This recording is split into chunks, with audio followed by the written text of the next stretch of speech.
우리는 지금 산상순의 시작점인 팔복을 나누고 있습니다. 두 번째 시간이죠. 지난주는 심령이 가난한 자가 복이 있다. 그리고 천국이 그들의 것이다. 오늘은 애통하는 자가 복이 있다. 그들이 위로를 받을 것이다. 지난주에 이어서 오늘도 설교 제목을 애통자 복의 이기장수위야 그래가지고 지난주에 우리가 이 배경 설명을 한번 했습니다. 목사님 지난주 배경 설명하셨는데 그게 뭡니까? 궁금해하신 분은 이거 지금 다시 얘기할 수 없으니까 지난주 말씀 영상 있습니다. 찾아서 다시 한번 확인해 보시기 바랍니다. 자, 오늘 애통하는 자, 먼저 애통이란 단어가 뭔가 그거부터 확인해 보죠. 화면 한번 띄워주시겠어요? 방송실에서. 애통이라는 단어, 오늘 갑자기 한자 공부를 좀 먼저 하고자 합니다. 애통. 애통. 애통 제대로 떠 있죠? 아니, 그걸로 먼저 가면 안 돼요, 벌써. 거기. 일반적으로 우리가 애통하면은 저 한자를 씁니다. 그래서 슬플 애자에다가 슬플 통, 아프다, 그렇게 쓰는 거고요. 아니, 그렇게 아직 넘어가면 안 된다니까요. 왜 이렇게 급해? 방송실? 그래요. 아직 거기 있어요. 내가 넘어가라고 할 때 넘어가요. 자, 저 자를 씁니다. 근데, 이수정 선생님이 쓰다센 집에 가서 보았던 산상순의 애통할 때 그 통자는 저 통자가 아닙니다. 자, 이제 넘겨주세요. 네, 저겁니다. 내내 제가 한자 전공자는 아니기 때문에 정확하게 구분하기는 저는 제 실력으로는 어렵습니다만 앞에 있는 한자와 뒤에 있는 한자의 그 통자가 의미가, 느낌이 우리가 일반적으로 뉘앙스라고 할 때 그것이 좀 다른 듯 합니다. 앞에 있는 한자는 그냥 슬픈 거예요. 그것도 슬프긴 슬픈 건데, 그냥 슬픈 건데, 지금 보고 있는 저 한자는, 슬픔의 정도가 훨씬 큽니다. 모든 것이 무너진 것, 모든 것이 주저앉아서 다시 일어설 수 없는 그런 슬픔. 그래서 저 한자가 그 쓰다센 선생님 집에 있는 액자에 쓰여 있는 한자가 바로 저거입니다. 자, 이제 걷어줘도 됩니다. 잘생긴 제 얼굴 보여주세요. 나왔구나. 자, 한자로는 저렇게 돼 있고, 그러면 이제 성경 원어인 헬라어에서는 어떻게 쓰여 있을까? 헬라어에서는 펜데오라는 단어를 씁니다. 이 펜데오라는 단어를 설명하면 방금 우리가 한자를 봐서 알겠습니다만 그 애통의 그 통자, 그걸 그대로 설명합니다. 절망적인 상황. 주저앉아 일어나기 불가능한 상황. 사람들이 상상할 수 없는 극심한 고통과 슬픔. 굳이 예를 들어본다면 우리가 절대 겪어서는 안 되는, 그러나 또 이런 일을 겪으면서 살기도 하는 그러한 슬픔, 예를 하나 들면 참척. 그게 뭐냐면요, 몇 번 말씀드린 적이 있는데 부모가 자녀를 잃는 슬픔. 여러분, 부모에게 그보다 더 큰 슬픔이 어디 있겠어요? 자녀를 황망 중에 잃는 그러한 슬픔이 바로 이 애통에 해당됩니다. 사람 사는 세상에 가만히 살펴보면 이런 애통이 없었던 적이 있었던가? 한 번도 없지요.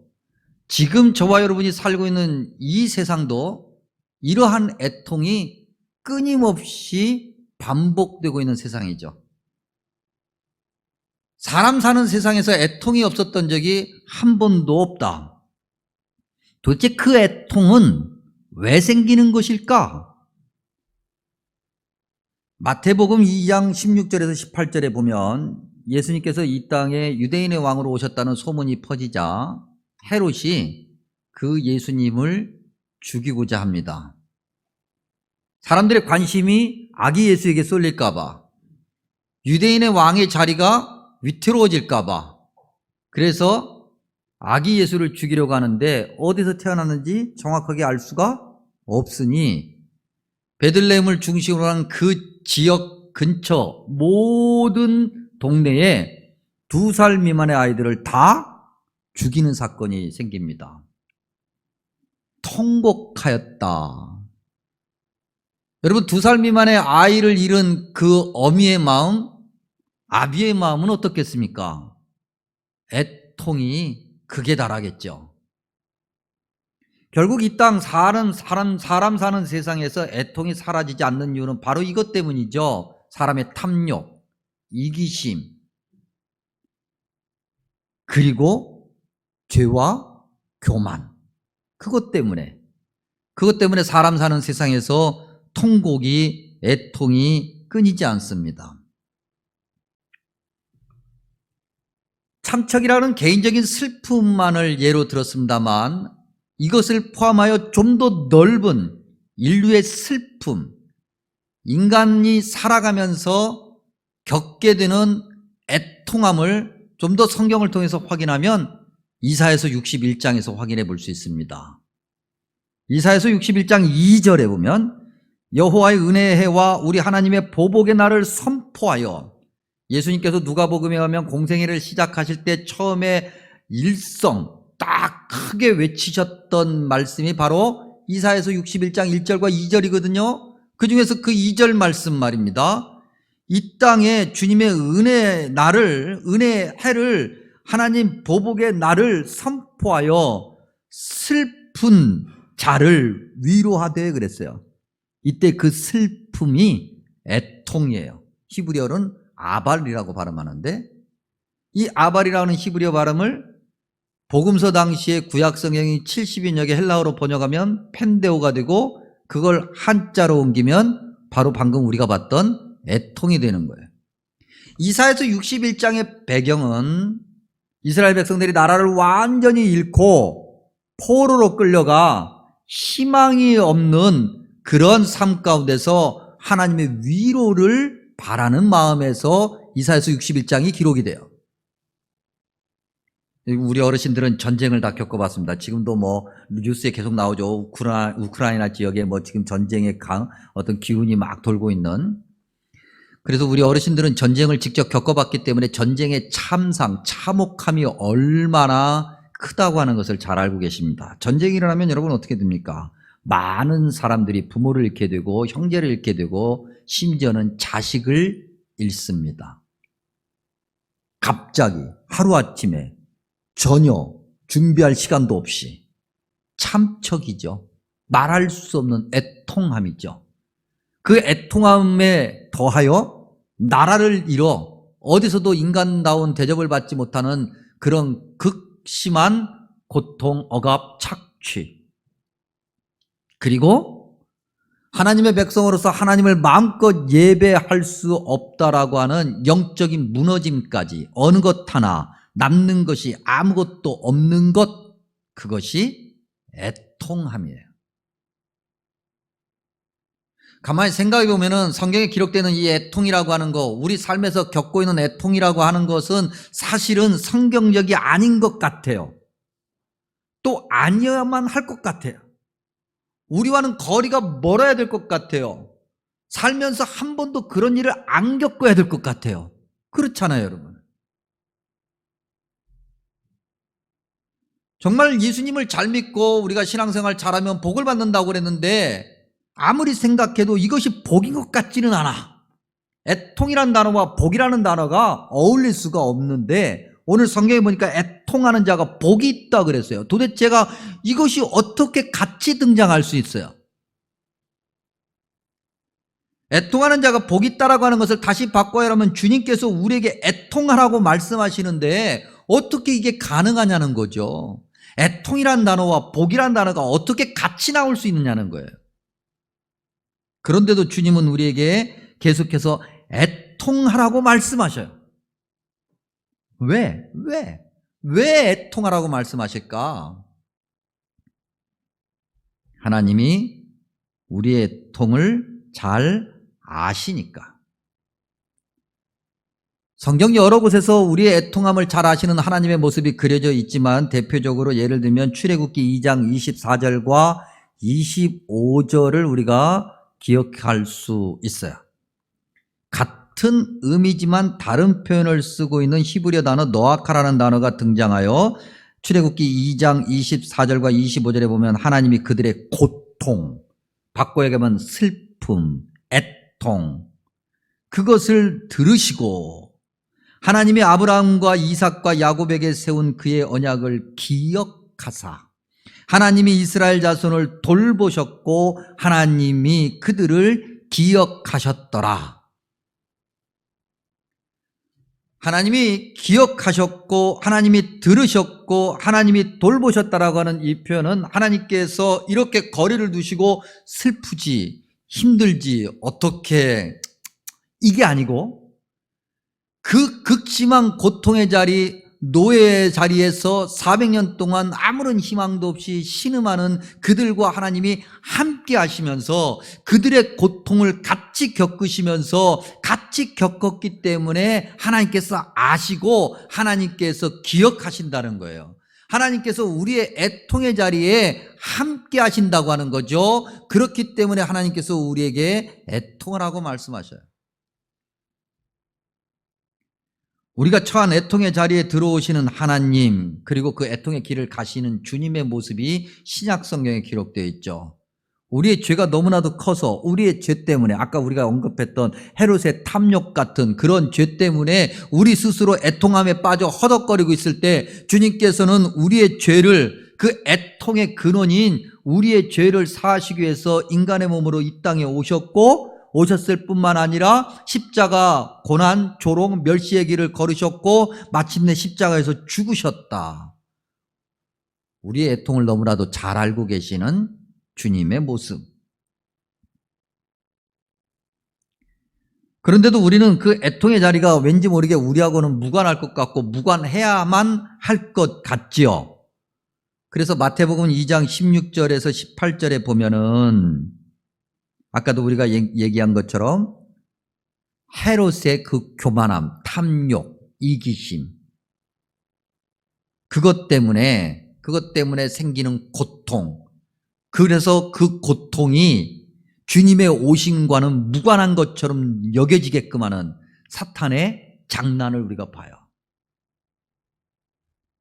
주님께서는 그 애통의 자리에 오셔서 그 애통의 자리에서 애통의 소리를 들으시고 그 애통을 해결해 주시려고 하는데 애통이란 그 자체가 우리에게는 너무나도 거리가 멀어야만 하는 그런 것처럼 들려지게끔 하는 사탄의 장난을 보게 된다는 거죠. 그래서 마태복음 2장 18절에 뭐라고 기록되어 있습니까? 위로받기를 거절했다 그랬어요.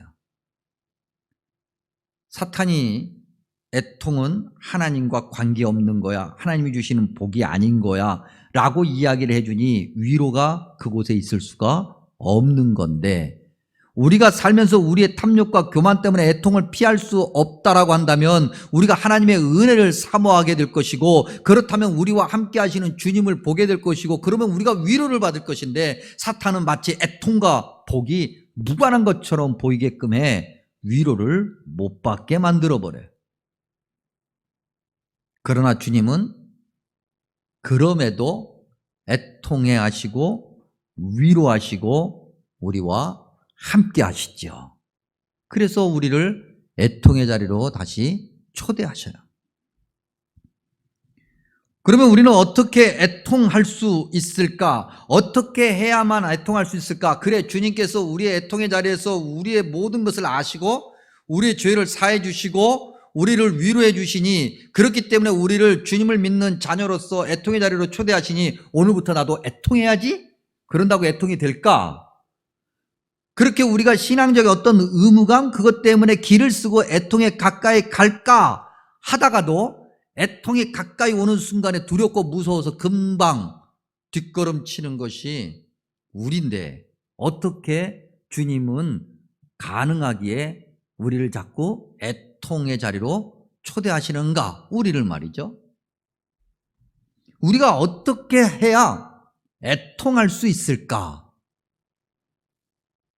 여러분, 우리가 지금 산상수훈 8복 나누고 있는데요. 이 8개의 복이 꼭 무슨 의도를 가지고 순서대로 첫 번째부터 8번째까지 배열된 건 아니지만 적어도 첫 번째와 두 번째는 우리가 순서대로 한번 확인할 필요성이 있을 것 같습니다. 첫 번째 복이 뭐였습니까? 심령이 가난한 자다 그랬어요. 자, 우리 잠깐 복습해 보죠. 심령이 가난하다고 하는 것은 무슨 뜻이었습니까? 우리가 하나님의 은혜를 기억하며 하나님께 나아간다. 하나님께 나아가 주님의 말씀에 귀를 기울이고 순종한다. 하나님의 말씀에 귀를 기울이고 순종하니 내가 얼마나 죄인인가를 알게 되고 내가 하나님의 은혜가 아니면 살 수 없는 자라고 하는 것을 고백하게 되고 그렇기 때문에 주님만 의지하게 되고 그래서 주님이 원하시는 그 천국의 삶을 살아내게 된다. 심령이 가난한 자죠. 겸손한 자죠. 하나님의 은혜를 사모하는 자죠. 하나님의 은혜를 아는 자죠. 결국 우리가 그럴 때야 비로소 애통으로 나아갈 수 있는 거예요. 다시 한번 정리해보면 우리가 하나님의 은혜의 자리를 사모할 때, 하나님의 은혜를 너무나도 귀하게 여길 때, 하나님의 은혜를 확실하게 우리의 것으로 고백할 때 우리는 애통의 자리로 나아갈 수 있다는 거죠. 생각해보면 하나님의 은혜가 아닌 것이 하나도 없는 거니까. 그렇죠, 여러분? 우리가 숨을 쉴 수 있는 것, 하루하루를 살아가는 것 전부 다 하나님의 은혜죠. 그렇습니까? 안 그렇습니까, 여러분? 그래요, 안 그래요? 그렇죠. 우리가 손가락을 마음대로 움직일 수 있는 것, 우리의 발로 걸어 다닐 수 있는 것, 이 모든 것이 다 하나님의 은혜인 거예요. 은혜가 너무 커서 우리가 무감각해지는 것이 문제지. 그 하나님의 은혜를 우리가 철저하게 고백할 때, 즉 나 같은 자가 이렇게 하나님 백성으로서, 천국 백성으로서 이렇게 영생을 약속받으며 살아갈 수 있다고 하는 이 자체가 하나님의 은혜라는 것을 우리가 분명하게 고백할 때 우리는 애통의 자리로 나아갈 수 있어요. 하나님의 은혜를 분명하게 고백하는 자는 하나님 말씀에 귀를 기울이고 순종한다 그랬습니다. 그렇죠. 모든 것이 하나님의 은혜니 내 것은 하나도 없고 내 것이라고 해봐야, 그렇게 주장해봐야 누군가를 아프게 하는 것뿐이니 나는 모든 것을 버리고 오직 하나님의 말씀에만 귀를 기울이리라, 순종하리라.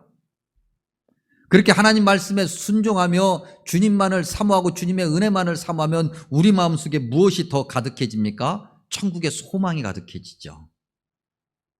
이 땅의 것은 다 있다가도 없어지는 건데 내게 약속해 주신 영생의 소망 말이죠. 천국의 소망, 그것이 가득하게 되고 그래서 이 땅을 애통 가운데서 살아가는 동안 우리는 담대할 수 있고 하나님이 이끄시는 은혜와 능력을 보게 되고 그걸로 감사하게 되고 말이죠.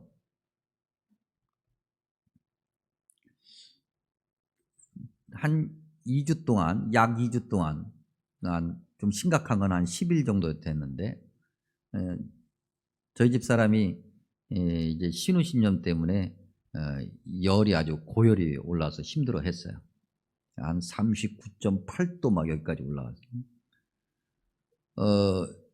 입원을 했다가 이제 어제 하나님 은혜로 퇴원을 했는데 아직 몸이 이렇게 회복되어 있지는 않아요.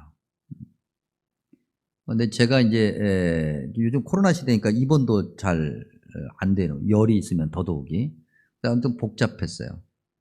그러다가 이제 제가 이제 병원에 오래 있을 수도 없고 보호자가 있을 수가 없어서 있다가 이제 나온 사이에 워낙 고열에 오랫동안 시달렸기 때문에 그냥 우리식 표현대로 바꿔 얘기하면 열 쇼크가 온 거예요. 그래서 그분이 돌아가실 뻔했어요. 그래서 이제 저는 이제 무슨 일이 있었는지 나중에 듣기만 한 건데 돌아가실 뻔한 거예요. 그래서 뭐 병원이 아주 한바탕 확 뒤집어진, 잘못하면 그냥 그 자리에서 이렇게 천국 가는 거니까 사람이 한순간이에요. 그렇죠? 근데 그런 일이 있었다라고 이야기하면서 저한테 그런 얘기를 하는 거예요. 그런 일을 막 겪으면서 호흡곤란이 오고 숨을 못 쉬게 되고 막 정신이 혼미해지고 그러면서 무슨 생각이 들었냐면 그때 말이죠. 뭐 보통 뭐 엄마들이니까 뭐 자식 생각하고 그렇게 우리가 생각을 하잖아요. 뭐 남편을 생각할 거라고 하는 것은 전혀 기대하지 않아요. 그렇게 제가 뭐 잘해주는 것도 없기 때문에 기대는 하는데 뭐 아이들 생각하고 그럴 것 같은데 저희 집사람이 뭐라고 그랬냐면 천국에 내가 가는구나 이렇게 생각했다는 거예요. 아, 내가 이렇게 천국에 가는구나. 믿음이 얼마나 좋은지. 근데 하나님께서 은혜로 살려주셨어요. 그 사람이 불쌍해서라기보다는 아마 제가 불쌍해서 살려주신 것 같은데 어쨌든 하나님께서 살려주셔서 위기를 넘겼습니다. 그리고 이제 갔더니 그런 얘기를 하면서 저한테 뭐라고 그러냐면 필사를 해야 되겠대요. 그래서 필사를 하고 있었는데 필사를 해야 되겠다는 거예요. 그래서 집에서 필사 성경을 가져다 달랍니다. 그래서 제가 뭐라고 그러냐면 아직 몸이 온전하지 않으니 잠깐 필사를 내려놓고 좀 쉬시오. 아직 열도 완전히 잡히지 않았으니 잘못하면 오히려 그것 때문에 무리가 되니 좀 쉬십시오. 생각보다 이분이 기저질환이 많은 분이거든요. 그래서 쉬시라고 그랬더니 아니래요. 고집을 피워요. 마음속에 천국의 소망이 더 커진 거야. 그래서 자꾸 쓰고 싶다는 거예요. 그래서 고집을 피워요. 그래서 그 고집을 또 알기 때문에 가져다 주었어요. 그리고 난 다음에 이제 그 다음날 제가 이제 어느 정도 썼냐라고 찾아가서 다시 물었더니 한 자도 못 썼다는 거예요. 그럼 왜 못 썼냐? 그랬더니 하나님께서 여기 팔에다가 주사바늘을 하나 꽂아 놓으셨어요. 그래가지고 쓸 수가 없는 거야. 이게 대고 써야 되는데 이게 걸리니까 쓸 수가 없어서 한 자도 못 썼다는 거예요. 근데 여러분 아십니까? 필사하겠다고 그렇게 고집을 피우는 그날 하나님께서 열을 잡아주셨어요. 우리가 천국의 소망을 가지고 하나님의 은혜만을 생각하며 주님께 가까이 가면 길이 있다 없다? 있다. 저는 그런 여자와 삽니다. 거기서 아멘은 왜 해요, 집사님? 이건 여기서 아멘은 약간 생뚱맞은 거예요. 네. 축하합니다 그러셔야 돼요. 축하합니다. 하나님의 은혜를 생각하고 하나님께만 집중하며 주님이 원하시는 것을 바라보고 천국의 소망으로 살아가는 자는 애통의 자리로 갈 수 있다. 우리의 의지로? 어우, 애통 싫죠. 그 참척의 고통, 전쟁의 참상, 말할 수 없는 슬픔, 모든 것이 무너져 주저앉아 있는 그 애통의 자리로 우리의 의지로 간다고요? 못 가는 거예요. 교회를 40년, 50년, 100년을 다녀도 심지어는 목사님이 되어도 못 가는 거예요. 그러나 주님의 은혜를 생각하고 주님이 원하시는 자리, 그 자리를 사모하며 주님과 함께하고 주님이 나의 고통의 자리에서 나의 모든 것을 위로하신 그 주님의 사랑을 알고 은혜를 아는 자는 그곳에 갈 수 있다 없다? 있다. 우리의 의지로가 아니라 주님의 은혜로. 여러분 우리는 겟세마네 동산에서 주님께서 기도하신 것을 잘 압니다. 주님께서 처음에 뭐라고 기도하셨습니까? 그냥 한마디로 얘기하면 주님 나 이거 싫어요. 십자가 이거 너무 고통스러워. 이거 안 하고 싶어. 그 다음에 뭐라고 기도하셨습니까? 그런데 내가 이것을 꼭 감당해야만 한다면 아버지의 원대로 내 뜻대로가 아니라 아버지의 뜻대로 되기를 원합니다 그랬어요. 디트리히 보네퍼라고 하는 목회자이면서 신학자가 있습니다. 2차 세계대전 때 독일 사람이죠. 어떻게 보면은 한 사람의 광기로 인해서 정말 수백만이 무참하게 죽어나가는 그런 전생의 참상 가운데서 과연 목회자로서 신학자로서 그리스도인으로서 어떻게 살아야 되는가를 심각하게 고민하며 기도하고 몸부림쳤던 정말 위대한 목회자고 신학자인 그 보네퍼, 그가 나를 따르라 라고 하는 책을 썼는데 그 책을 쓰면서 그 책에서 이런 이야기를 했어요. 십자가에서 모든 슬픔을 짊어지신 분, 예수님이죠. 그분의 능력 안에서 내게 부과된 슬픔 그랬어요. 내게 주어진 슬픔이에요. 내가 원한 것이 아니야. 그런데 주님께서 너의 애통을 내가 알고 너의 애통 가운데서 내가 너를 위로하였으니 이제 너도 그 애통의 자리로 오라고 말씀하신 그 부과된 슬픔이 겟세마네 동산에서 예수님 기도였고, 그것이 오늘 이 시대를 살아가는 저와 여러분 그리스도인들이 감당해야 될 하나님의 은혜고 하나님의 부르심이고 말이죠. 애통의 결과는 그러면 무엇일까? 이렇게 주님의 은혜만을 바라보면서 살아간 그리스도인들이 애통하는 자가 되어야 될 텐데 그 애통의 결과는 어떻게 되는 것일까? 한 분의 이야기를 소개하려고 합니다. 여러분들이 이분 이야기를 한 번쯤 들어보셨을 겁니다. 이민아 목사님. 이분이 예수님을 만나기 전에 또 어떤 분 때문에 유명해지긴 했었는데, 예수님을 만나고 난 뒤로는 이분이 이제 전혀 새로운 모습으로 사람들에게 도전을 주죠. 이분을 또 다른 모습으로 설명하면 여러분들이 한 번쯤 들어보셨을 이어령 교수님의 따님이기도 하죠. 이민아 목사님, 이 이민아 목사님이 땅에서 하늘처럼이라고 하는 책을 썼는데 그 간증집에 이런 이야기가 있습니다. 한번 소개해 드립니다. 아들이 너무 허무하게 떠나버린 후 이분에게 아들이 있었는데 당시 아들이 26살이었어요. 근데 26살 아들이 어느 날 갑자기 아프더니 19일 만에 죽습니다. 아들을 잃은 참척의 애통함을 경험하죠. 근데 당시 간증 집회를 하겠다고 약속했던 목사님께 취소해달라고 부탁했습니다. 왜? 아들이 죽은 지 한 달밖에 안 됐으니까. 간증 집회는 이미 그 전에 예약이 되어 있는 거지만은 아들이 그 사이에 죽고 아직 아들이 죽은 지 한 달밖에 안 돼 그 어미로서의 정말 무너지는 슬픔이 아직 전혀 이만큼도 사라지지 않은 생생하게 살아있을 때니 도저히 가서 간증이라고 할 수가 없는 거니 좀 취소해달라고 요청을 한 거예요. 그랬더니 그 목사님이 간증 집회를 이렇게 요청했던 목사님이 이렇게 말씀하셨답니다. 지금 쓰러지면 못 일어나십니다. 좋은 이야기 안 해도 됩니다. 그냥 오셔서 솔직하게 간증해 주세요. 너무 가기 싫었는데 그래도 순종하는 마음으로 가면서 하나님의 복이 있을까?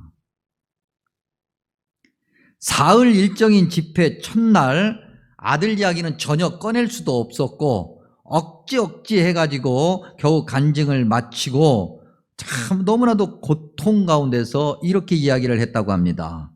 그런데 저는 아들이 죽은 지 아직 한 달도 채 안 됐어요 라고 얘기를 한 거예요.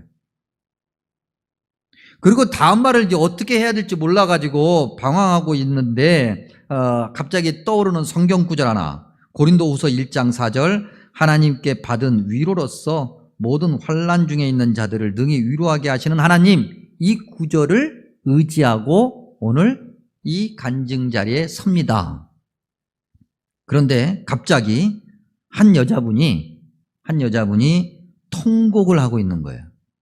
그 여자분이 누구냐면 그 교회 전도사님 사모님이에요. 근데 그 간증의 그 시간에 그 사모님에게 어떤 일이 있었냐면 그해 여름에 그 사모님이 10살짜리 아들을 잃었었어요. 근데 사모님이니까 그 슬픔을 마음껏 그렇게 막 통곡하며 그렇게 슬픔을 표현하지 못한 거예요. 사람들이 다 슬픈 걸 알지만 그래도 사모님인데 꿋꿋해야지, 믿음으로 잘 견뎌내야지, 그렇게 이야기하는 것 같아서 그런 이야기를 들을까봐 그 슬픔을 그냥 사귀고 버텼는데 제대로 울지도 못했는데 그날 그 간증을 듣고 하나님께서 마치 이렇게 말씀하시는 것 같았다. 내게 울어도 된다는 허락을 주려고 내가 저 사람을 여기에 보냈다. 누구를? 이민아 목사님을 보냈다는 거예요. 그 사모님을 위로하려고. 그래, 너 울어도 돼. 울어. 울어야 네가 살지. 울어. 그래서 그 전도사님 사모님이 엉엉 운 거예요. 이 집회 자리에 여기 앉아서 말이죠. 엉엉 우고. 이민아 목사님이 그렇게 얘기합니다. 저는 그분과 끌어안고 엉엉 울었습니다. 그리고 마지막에 이런 이야기를 해요. 치유와 회복의 역사가 일어난 것입니다.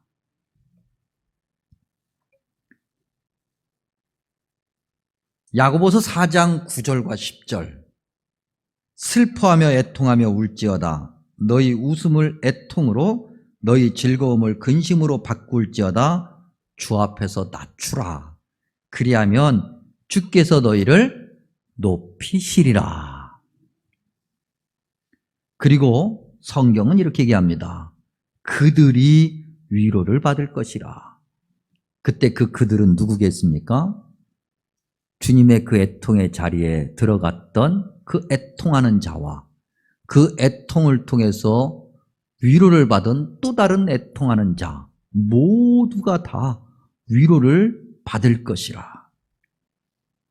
주님께서 우리의 슬픔을 위로하여 주시고 그 슬픔을 사용하시어 나 아닌 다른 이들을 위로하시고 마침내 천국의 소망으로 우리 모두를 안아주십니다.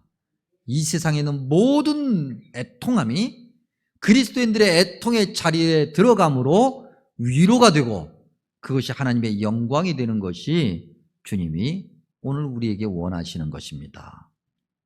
오늘 말씀을 다시 한번 확인해 봅니다. 애통자 복의 이기장수이야. 애통하는 자는 복이 있나니 그들이 위로를 받을 것이라. 아멘. 기도합니다.